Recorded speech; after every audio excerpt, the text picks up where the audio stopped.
ഈ റമദാൻ സീരീസിലെ സ്നാക്കിൻ്റെയോ അല്ലെങ്കിൽ ഡ്രിങ്കിൻ്റെയോ റെസിപ്പി ആയിരിക്കും കൂടുതലിടുന്നത്. അപ്പോൾ ഇന്നൊരു ചോറിൻ്റെ റെസിപ്പിയാകാം, ടൊമാറ്റോ എഗ് റൈസ്. അപ്പോൾ ആദ്യം ചൂടായ വെള്ളത്തിലേക്ക് 1/2 കിലോ ബസ്മതി റൈസ് ഉപ്പും കൂടെ ഇട്ട് നന്നായിട്ട് ഇളക്കി വേവിച്ചെടുക്കാം. ഒരു 3/4 ഭാഗം വെന്ത് കഴിഞ്ഞ് നമുക്കൊന്ന് കോരി മാറ്റിയെടുക്കാം. ഇനി ഒരു പാത്രത്തിലേക്ക് എണ്ണ ഒഴിച്ചു കൊടുക്കാം. എണ്ണ ചൂടായി വരുമ്പോൾ പട്ട, ഗ്രാമ്പു, ഏലക്ക, കുരുമുളക്, പെരിഞ്ചീരകം ഇട്ടൊന്ന് മൂപ്പിച്ചെടുക്കാം. ഇതിലോട്ടൊരു ചെറിയ കഷ്ണം ഇഞ്ചി അരിഞ്ഞതും 3 സവാള അരിഞ്ഞതും കൂടെ ഇട്ടിട്ട് നന്നായിട്ടൊന്ന് വഴറ്റിയെടുക്കാം. സവാള വഴഞ്ഞു കഴിഞ്ഞാൽ ഇതിലേക്ക് 2 പച്ചമുളക് ഇട്ട് കൊടുക്കാം. അതുപോലെ തന്നെ 3 തക്കാളി ചെറുതായിരുന്നത്, 2 തണ്ട് കറിവേപ്പില ഇട്ട് കൊടുത്ത് നന്നായിട്ടൊന്ന് വേവിച്ചെടുക്കാം.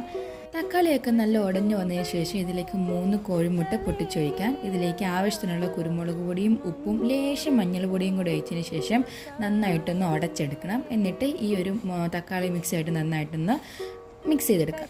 ഇനി ഇതിലേക്ക് നമ്മൾ നേരത്തെ വേവിച്ച് മാറ്റി വെച്ചിരിക്കുന്ന ചോറ് ഇട്ട് കൊടുക്കാം. എന്നിട്ട് കുറച്ച് 1 സ്പൂൺ നെയ്യും കൂടെ ഒഴിച്ചതിന് ശേഷം നന്നായിട്ടൊന്ന് മിക്സ് ചെയ്തെടുക്കാം. മിക്സ് ചെയ്ത് കഴിഞ്ഞിട്ട് നമുക്ക് ഒന്ന് അടച്ചു വെച്ചിട്ട് ഒരു 2-3 മിനിറ്റ് ചെറിയ തീയിലിട്ടൊന്ന് ചൂടാകാൻ വേണ്ടിയായിട്ട് വെക്കാം. അതും കൂടെ കഴിഞ്ഞാൽ ടൊമാറ്റോ എഗ് റൈസ് ഇവിടെ റെഡി ആയിട്ടുണ്ട്. അപ്പോൾ നിങ്ങളതൊന്ന് ട്രൈ ചെയ്ത് നോക്കേ.